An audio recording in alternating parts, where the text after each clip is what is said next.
name is Paula Lehman Ewing. I'm the newspaper editor at All of Us or None, and I'm here today with Guy Hamilton Smith. Thank you so much for joining me to discuss the important work that you've done in Kentucky. Oh, thank you so much for having me. So tell me a little bit about your story. If you could just introduce yourself to everyone watching. Yeah, sure. I came to the topic of felony disenfranchisement, honestly, by way of getting disenfranchised myself. I committed a crime back in 2006, and then my experience with going through the criminal legal system, inspired me to go to law school, where I wanted to be a public defender. But also, I had an interest in voter disenfranchisement because, as part of my, conviction, Kentucky is one of the states that has felony disenfranchisement, or I guess I should say had. It's complicated, um, but I remember clear as day getting the notice in the mail saying that my name had been removed from the rolls because I'd been convicted of a felony. And I remember that it was sort of weirdly painful.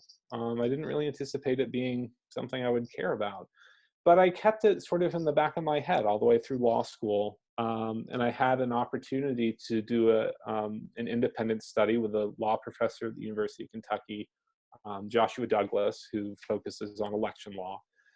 And we decided on doing a project on disenfranchisement. And I worked with, he's now a professor at University of Albany, Dr. Matt Vogel. And we did a study looking at the recidivism rates for states that have more draconian disenfranchisement measures versus states that don't have disenfranchisement, and found that there's an association with more, I think, a 10% higher rate of rearrest in states that have more severe disenfranchisement than states that didn't. I want to thank you for that study because we are actually, our senator who's pushing for voting rights here in California, McCarty, has actually used it to buoy the campaign around it. So I definitely appreciate you doing the work for us on that end. Well, I did the wordy front end that no one reads and that isn't really important. Matt, my co-author, he did all the important data and number crunching. But I'm really glad that it's helpful and that it helps, because in my thinking is just this: like, what we say that we want from our legal system is that we want to hold people accountable for harm that they cause, right? I mean, that's one thing we want. But once we've held them accountable, we want to help them to become quote unquote law-abiding, productive members of the community. We want them to change and be better and not do whatever it was they were doing again, right? So one marker of that is civic engagement. Like, we want people to be civically engaged. And if people are civically engaged, if they're showing up at the polling place, if they care about the issues going on in their community, that's a person that's less likely to go back to a life of crime. And that should be what we want. And so if we're putting obstacles in the way of that person being engaged, we really ought to ask ourselves, what for? Why are we doing this? And beyond the data points and the statistics, which of course are helpful when you're like in a political debate stage, but when you're talking about the recidivism rate and this feeling of disconnection from your community, is that sort of the pain that you were talking about when you received that letter that you were off the roll? I mean, what sort of psychological impact did that have on you? Yeah, I mean, I think it made me feel like I didn't matter. It made me feel like I didn't matter, that my voice didn't count. Even though I worked, I paid taxes, I volunteered. I volunteered at church, I volunteered at the homeless shelter, and it made me feel like, but no matter, it doesn't matter what you do. Your voice doesn't matter. You don't have a voice in this community. And it just kind of made me think, it's like, well, then why, like, if what you tell someone is all that they can ever be as a criminal, then why should they bother trying to be anything other than that? And I mean, that was kind of the question that hung in, hung in the back of my head. I guess ultimately inspired me to try to, just focus on that issue in a hopefully helpful way. But yeah, it was painful. I mean, it was painful because like I care about what's going on in my community just as much as anyone else does. I'm not, apart from my community. Like I'm a member of it. And I mean, I think that to the extent that we exclude people from feeling like they have a stake in their community, and to the extent that we exclude people from their communities, like we do that to our own peril. We do that to our own collective peril, because if we make people feel like they are, outlaws, then what are we incentivizing exactly? But yeah, I mean, to me, it was painful. And it was always like on voting day when, everyone would ask you, did you vote? Did you vote yet? And everyone would have those little stickers on, and I grew to hate it. I grew to hate it. And not because like I hated voting, but it was a reminder. It was a reminder that like, you can't do this. You can't vote. And, people would ask me, have you voted yet? And, first couple of years, I would just, I would say, yeah, I gotta go and vote, or just lie and say, yeah, I did go vote. But, later years, I just say, no, I'm convicted of a felony and I can't vote. And people would never really quite know how to respond to that. But yeah, I mean, it was painful. I mean, I think that it was I understand that there are a lot of people who think, oh, it doesn't really matter. Voting doesn't really matter because most people don't vote. But I think there's a difference between not voting, uh, but having the choice, like being able to choose, and not having the choice in the first place. I think Right. there's something, I mean, stigmatizing about that. Well, it's interesting. You and other people that I have talked to that have gone through this experience, one of the things that's always a caveat for them is saying, I'm not a political person. Like Mm-hmm. I'm not someone that like thought that voting mattered. And it seems like there's something so complex about voting symbolizing like the most political process that we have here, and yet so many people ingest it as a personal process and as something that they Mm-hmm. um, that they think like makes them part of makes them part of the American system, not a part of the American political system. Is that something that you would Mm-hmm. sort of experience as well? Yeah, I mean, I think there's something personal about it, because I mean, I think what it comes down to is it's how, I mean, it's how you have a voice in our system, in our system of, electoral politics, and it's how you discharge that voice. Because you can, I mean, you can say whatever you want to say on the street corner. I mean, but the only way that we actually have a voice is at the ballot box. And yeah, I mean, I think there's something personal about that for people who are idealists, and for people who care about the country, and want to be good citizens. Um, yeah, there is something, I think, emotional about that. And to people who say, well, I'm not really particularly a political person, um, I would say that if you're involved in the criminal legal system, you're a political person. You just don't know it yet. I mean, you are in probably one of the most intimate relationships that a citizen can be with their government, which is you are being punished. And that, in my book, by definition, makes you a political person.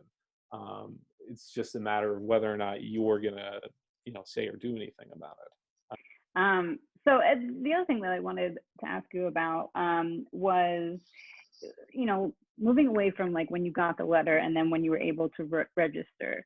You described that in your article as being in limbo, Mm-hmm. and we've sort of touched on this. Like, it's not just the political limbo, but can you talk about the sort of uncertainties Oh and yeah. what that sort of waiting room looks like? Well, I mean, so I mean, I guess process varies depending on what state you're in. But in Kentucky, the way the process worked prior to Governor Beshear's executive order, you had to, fill out an application, and you had to, send it to the Kentucky Department of Corrections, and then you waited for an answer. And over those 14 years, I can't remember how many applications I sent in for restoration of my rights when I was done with serving my my probation. But I sent in a lot, and I never got an answer, never got a response from the state. Never said, congratulations, your voting rights are restored. Never, also never got a no, just total silence. And I would try to, I would call the Department of Corrections, and I would try to find out what the status was, and I just would never be able to get an answer. And then so it all kind of, I guess that whole period of limbo ended unceremoniously. And I even I would send in letters of recommendation. I even sent in a copy of that study that we got published. I sent a copy of that in. I sent in, when I graduated from law school, I sent in a copy of my degree. And so this whole period of limbo ended really unceremoniously when Governor Beshear he entered his executive order, which executive orders they just kind of happen. They just kind of appear, and there it is. And I read the executive order, and I saw that it covered me, and I then immediately went and registered to vote online. And it was the juxtaposition between how difficult and inscrutable the process was, that entire decade or whatever, to just a couple clicks and I'm good to go, was it was it was jarring. It was jarring, but I was grateful for it. But it was just to me, my thinking was that was it, we're done. And yeah, that's really all I had to do. Yeah, it's interesting because some we've had some court decisions here in California that have restored voting rights for some individuals with conviction records, but it's not widely known. So we had to, all of us are not in legal services for prisoners with children, actually had to go out and tell people no, you really can, you really do, get out there. It almost seems like this period of limbo serves to kind of deflate any hope, and then if changes are made, people just don't even know that they have been impacted by it. Yeah, I think that all that is very true. I think there's more than one ways to disenfranchise someone, even if they technically have the ability to vote. If you take people's hope away, if you make it so complicated that they don't, then they're not going to jump through all these hoops, or they're not going to make sure that, because and I'm sure this is the way in every state, but in Kentucky, if you try to vote and your voting rights have not been restored, that's voter fraud, and that's a felony offense. And of course, no one wants to pick up another felony offense just trying to vote. So, if that's thrown up as a potential roadblock for people, then yeah, of course, more people are going to stay home. They're just going to be disengaged from the process. And I think, in my mind, that's the point. That's the point. Even if we cannot disenfranchise you, literally, legally, then we'll just do it some other way. Just make it less likely for you to exercise that right. So yeah, but and that's one thing I am, and I'm glad that the executive order, it doesn't say, you have to apply, and then it does away with that whole process and just says if you're subject to certain, there are certain carve-outs in the executive order, which I've long been critical of. But if so long as you meet those criteria, then it just automatically happens. You don't have to, nothing you have to fill out, nothing you have to sign, nothing you have to. And also the governor's team set up a website that people can go and check their eligibility, which I think is really helpful and really critical, because I think that how these executive orders are great, but how they're implemented is really key. And I think that Kentucky's done a really good job, as far as I can tell, from how they've been implementing that executive order and helping people understand that either yes, you are eligible, or no, you're not. Here are the steps that you have to take to become eligible. The argument that I keep seeing online is that, or by conservative pundits would be, how can we expect them to vote on right or wrong if they don't know the difference between right and wrong? So as much as it pains me for that to actually come out of my mouth when I pose that question to you. Sure. Yeah. No, I mean, I get it. Like, and that's a popular position. And I mean, to that, there's a lot of things I could say, but I'll say three things. First, I'll plug a really great project. It's called We Are All Criminals, and it really documents the breadth and expanse of the criminal law.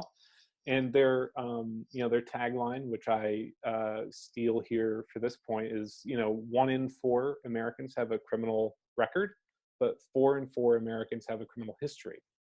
And so the idea is that everyone has broken some law at some point in their lives, and that's just the fact. I mean, the only difference is that most people have not been arrested for violating whatever law that is.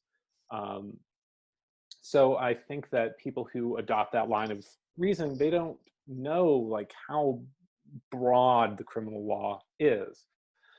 And I know that that's sort of that point is one they justify on terms of it's like a social contract, right? That, well, both sides, you broke your end of the bargain, so you don't get the benefit. Well, I think that ignores that contracts have two parties, and America, I don't think you can say, has been holding up its end of the bargain for a lot of people in a lot of communities.